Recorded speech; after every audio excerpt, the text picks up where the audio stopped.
Bonjour à tous. Donc aujourd'hui, on va parler un peu de l'armement. Déjà, qu'est-ce qu'on a comme armement? On va faire un peu les détails de chaque armement, du type de héros en gros à choisir. Quand je dis type de héros à choisir, c'est vraiment, on va prendre un exemple d'un héros et le type d'armement qu'on peut lui mettre. J'ai pas forcément le fait le plus optimisé, j'ai fait ce que je pouvais avoir, mais en gros, pour savoir quel type d'armement on veut choisir, ça va être notre choix. Donc, pour l'armement, on va avoir plusieurs choses. On va avoir des remarquables, des légendaires et des épiques. Pour les verts et les bleus, les mythes, il vaut mieux les recycler pour prendre un légendaire ou un épique. On va avoir plusieurs choix on va avoir trois choix par spécialité, c'est-à-dire infanterie, moto, artillerie, commandant et général. On va avoir deux choix pour les légendaires et on va avoir un seul choix pour les remarquables. Donc, la différence entre les trois, c'est quoi? C'est qu'en gros, pour les je crois que c'est oui, c'est ça. Pour les épiques, on va avoir des deux attributs de base et des effets de renforcement. Pour les légendaires, on va en avoir deux attributs de base et effets d'attributs de renforcement. Par contre, les attributs sont un peu plus puissants que les épiques. Et pour les remarquables, on va avoir deux attributs de base. Non seulement on va avoir des attributs de renforcement, mais si on débloque les 5 étoiles, on va avoir un attribut de renforcement rare qui va apparaître.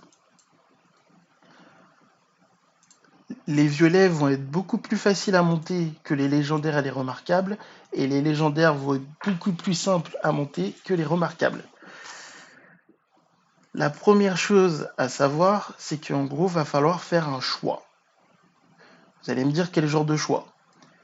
Il va falloir faire un choix par rapport au héros que vous voulez monter. Le mieux du mieux, ça va être en gros de monter un seul héros par armement. Du coup, vous focussez un seul héros à chaque fois. Sinon, vous allez faire comme moi et vous allez avoir en gros des puissances, on va dire, assez similaires. Le plus important, ça va être vraiment d'avoir un focus de puissance que vous voulez avoir, par exemple 3 millions, 2 millions 5, 3 millions 5, par rapport à l'armement que vous avez. Donc comment augmenter cette puissance? Bon, déjà, on va faire deux choix. Par exemple, en gros, on va prendre exemple Thunder. On va prendre un exemple avec Thunder. Thunder en chef, par exemple, parce que en gros, sur un duo chef-assistant, seul le chef proc les talents et l'armement. Le soutien, on ne prend en compte que les compétences. Donc là, on va regarder un peu notre Thunder. Donc c'est quoi l'avantage par rapport à notre Thunder? Notre Thunder, en gros, va récupérer des PV, va avoir des réductions d'attaque. Donc ça va être vraiment les choses qu'on va prendre en compte, principalement. Si je vous décline un peu, si je vous décline un peu, si je vous décline un peu Thunder,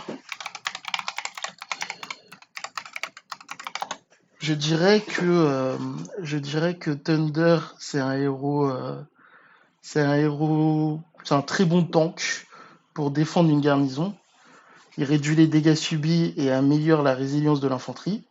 Elle possède un soin et un boost de défense pour son escouade et elle est particulièrement efficace contre les motos. Donc je dirais que Super Thunder, en gros, il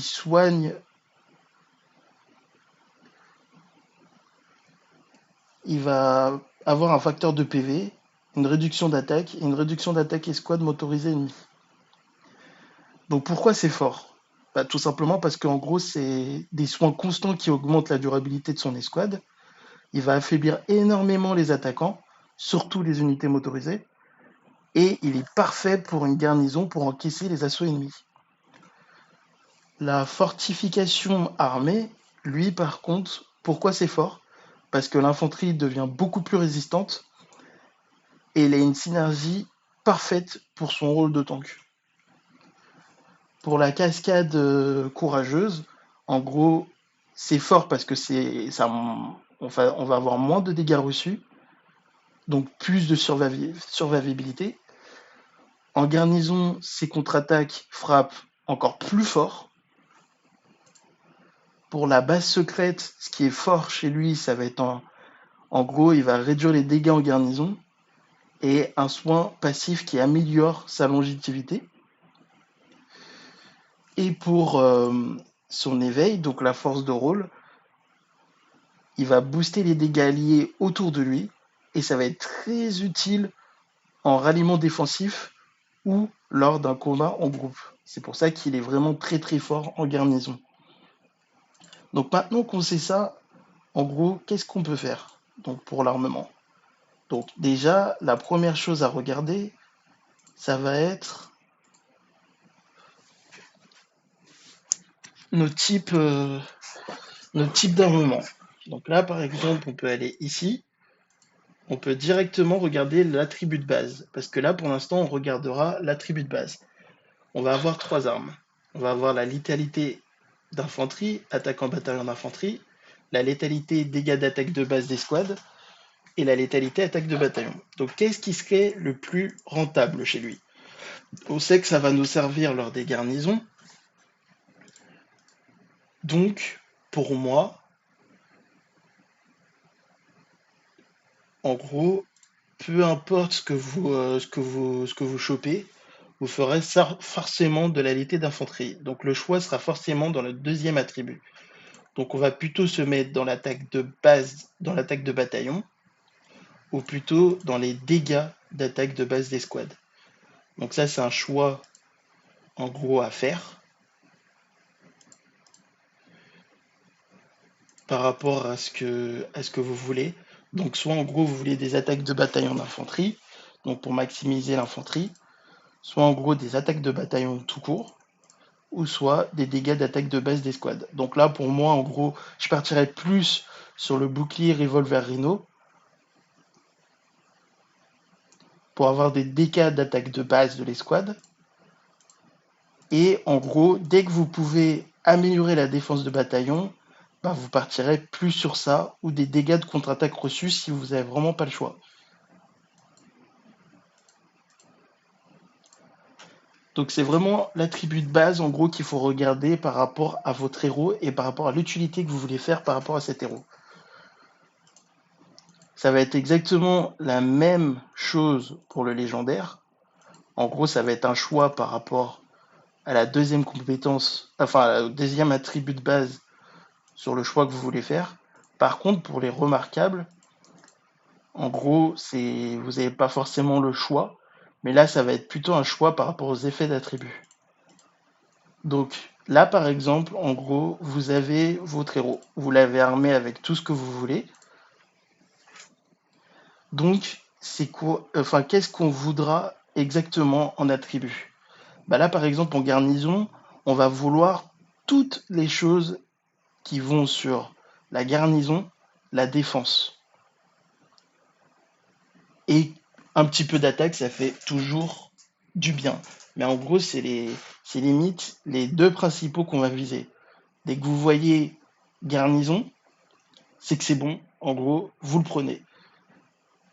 Dès que vous voyez en gros défense d'infanterie, vous prenez aussi. Et attaque d'infanterie, c'est toujours appréciable. Donc ça, c'est la chose qu'il faut faire. En gros, d'abord faire le choix de l'attribut de base, donc de ce que vous voulez par rapport à votre rôle. Ensuite, les effets d'attribut, et toujours par rapport à votre rôle de base. On va avoir aussi en gros d'autres armements, c'est-à-dire le drone de guerre, l'amplificateur iconique. Ils ont tous leur propre attribut de base. Par exemple, l'amplificateur, il va augmenter les dégâts. Le drone de guerre, il va augmenter la défense. La lame à plasma va augmenter la défense et réduire les dégâts contre subis de 6%. La purification nano, elle va augmenter les dégâts d'attaque de base et les attaques de bataillon. Donc en gros, limite, par exemple, la purification nano, elle va être efficace avec de l'infanterie d'attaque, de la moto, de l'artillerie. Pour la lame de plasma, ça va être plutôt efficace sur de la moto défense, sur de l'artillerie défense ou de l'infanterie défense.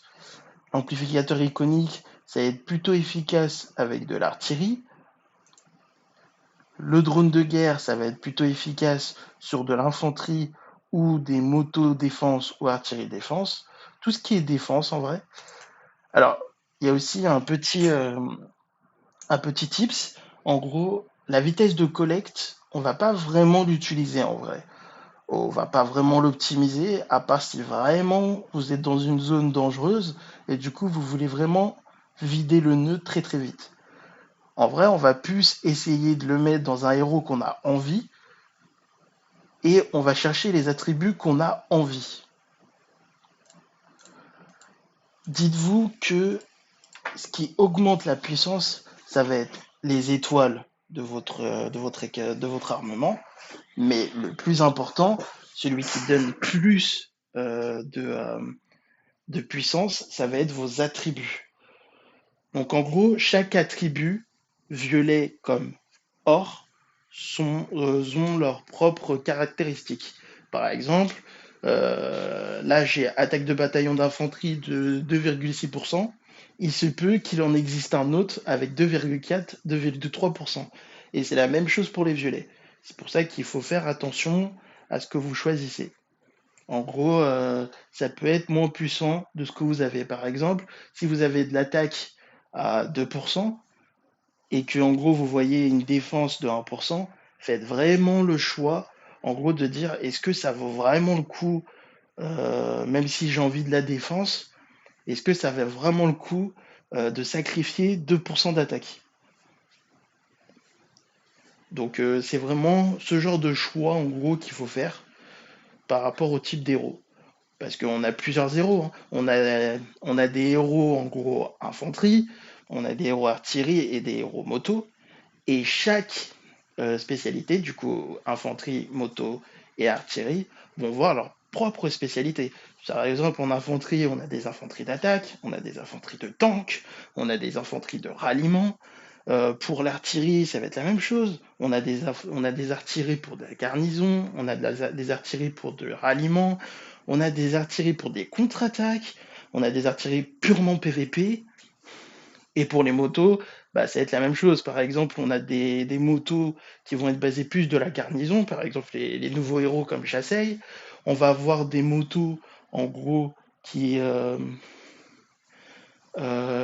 être spécialisées dans la poursuite, d'autres qui vont être spécialisées dans le ralentissement. Donc il y a énormément de choses. C'est pour ça qu'il est hyper important de savoir le rôle que vous voulez faire. Et c'est ça qui va permettre en gros de choisir le héros et par rapport à ce choix d'héros, de choisir votre armement et par rapport à cet armement, de choisir les attributs. Donc c'est vraiment ce cheminement. Donc choisir son héros, choisir son duo, choisir ensuite son rôle, puis l'armement, puis les attributs. Et ensuite, vous pouvez essentiellement, en gros, par rapport à votre chef, choisir les talents. Mais pour les talents, en gros, je vous ferai une autre vidéo. Pour les prochaines vidéos qui vont arriver, on va plus se baser sur déjà les héros, où j'ai fragmenté par rapport à l'infanterie, aux motos et à l'artillerie, c'est pareil.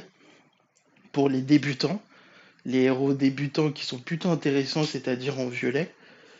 Je vais aussi faire une vidéo euh, sur, euh, sur les complémentaires sur l'armement, c'est-à-dire en gros euh, pour, euh, pour chaque armement, qu'est-ce qui est plus intéressant que d'autres. et sur les talents, parce que en gros, je suis sûr et certain qu'il y a beaucoup de personnes qui se posent des questions sur comment choisir son talent, comment le faire par rapport à votre rôle.